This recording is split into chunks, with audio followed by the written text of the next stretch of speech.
Republican रहनुमा साजिद तारड़ साहब ने हमें ज्वाइन किया, उन्हें शामिल गुफ्तगू करते हैं। बहुत शुक्रिया तारड़ साहब आपके वक्त का। क्या देख रहे हैं 2-3 दिन में पूरी दुनिया जो खबर चाह रही है, पूरी दुनिया जो चाह रही है कि हमें ये खबर मिल जाए कि ये आर्जी जंगबंदी मुस्तकिल जंगबंदी में तब्दील हो जाए, एक दायमी अमन कायम हो खित्ते में और पूरी दुनिया इस जंग के शर से बच जाए। आप देख रहे हैं कि ये बस इस वीकेंड तक एटलीस्ट ये खबर मिल जाएगी दुनिया को?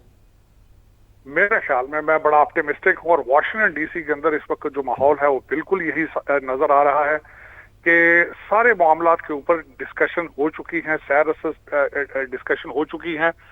फाइनल चंद चीजें अगर जो रह चुकी हैं, आज बल्कि वॉल स्ट्रीट के अंदर भी आर्टिकल था, यूरेनियम एनरिचमेंट के बारे में भी एग्रीमेंट होने वाला है। मेरे ख्याल में इस वीकेंड जिस तरह आपने खुद फरमाया है कि संडे तक पूरी दुनिया एक अच्छी खबर सुनेगी, and we will move towards the permanent cease fire. बिल्कुल आपने सही कहा है, बड़ी कोशिशें हैं। इसमें सबसे ज्यादा क्रेडिट हमारे फील्ड मार्शल और हमारे वजीर आजम साहब को जाता है, हमारे वजीर खारजा को जाता है, जो अपने एक बाजू फ्रैक्चर होने के बावजूद इसमें भरपूर रोल अदा करते रहे, बल्कि चाइना के दौरे पे गए। तो ये काबिल तहसीन है। मुझे सबसे ज्यादा खुशी वाशिंगटन डीसी में हो रही है कि ये सेहरा जो है मेरे वतन अजीज के सर पे सजेगा, अमन का नया जो ब्रोकर बनेगा इस रीजन में। टाइम मैगजीन ने लिखा था कि what a transformation, what a rebranding of the Pakistan as a peace broker in the region. And in no time, yes of course. अच्छा तारड़ साहब, ये कहिए कि हम आपसे पहले ये गुफ्तगू कर रहे थे कि क्रेडिट लेने में डोनाल्ड ट्रंप, आप उनकी नफ्सियात भी समझते हैं और बल्कि पूरी दुनिया अब तो समझती है, और ये जितना बड़ा क्रेडिट होगा तारीख में ये हमेशा याद रखा जाएगा कि किस तरह ये अकॉर्ड हुआ, इस्लामाबाद अकॉर्ड के नाम से या जिस भी नाम से ये होता है। तो आपको लगता है कि आप ये एंटिसिपेट कर रहे हैं कि डोनाल्ड ट्रंप खुद भी जो है ना पहुँच सकते हैं पाकिस्तान इस मुज़ाकरात की कामयाबी की सूरत में? जी जी बिल्कुल।